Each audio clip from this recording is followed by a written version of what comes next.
పూరీలోకి ఎప్పుడు chicken mutton egg కర్రీలే కాకుండా ఒకసారి ఈ కర్రీని ట్రై చేయండి. చాలా సింపుల్గా ఈజీగా చేసుకోవచ్చు. టైం ఏమి ఎక్కువ పట్టదు. అలాగే చాలా టేస్టీగా కూడా ఉంటుంది.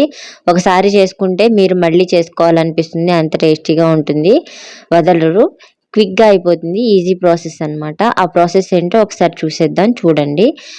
ఆలూని శుభ్రంగా కడిగేసి దానిలోకి వాటర్ని సాల్ట్ని యాడ్ చేసుకుని మూత పెట్టి 3 విజిల్స్ కుక్ చేసుకోండి. తర్వాత ఆలూని పీల్ తీసి చిన్న చిన్న ముక్కలుగా కట్ చేసుకుని పక్కన పెట్టుకోండి.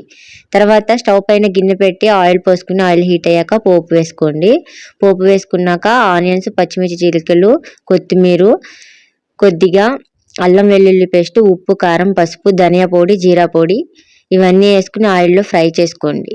ఇవన్నీ ఫ్రై అయిన తర్వాత మనం ముందుగానే ఉడికించి పెట్టుకున్న ఆలు ముక్కల్ని కూడా వేసి ఆయిల్లో ఫ్రై అయ్యేంత వరకు ఫ్రై చేసుకోండి. తర్వాత గ్రేవీ కన్సిస్టెన్సీకి తగ్గట్టుగా వాటర్ పోసుకొని కుక్ చేసుకోండి. అలా ఆయిల్ పైకి తేలేంత వరకు కుక్ చేసుకోండి. తర్వాత దీనిలోకి కొద్దిగా కసూరి మేతిని యాడ్ చేసుకుని ఒకసారి కదుపుకొని స్టవ్ ఆఫ్ చేసుకోవడమే. అంతేనండి, సింపుల్గా అయిపోతుంది. టైం లేనప్పుడు ఈ ప్రాసెస్లో ట్రై చేయండి. పూరీల్లోకి కర్రీ చాలా బాగుంటుంది. చాలా ఈజీగా అయిపోతుంది. అంతేకాకుండా టేస్టీగా కూడా ఉంటుంది. అలాగే ఈ వీడియోకి ఒక లైక్ ఇవ్వండి.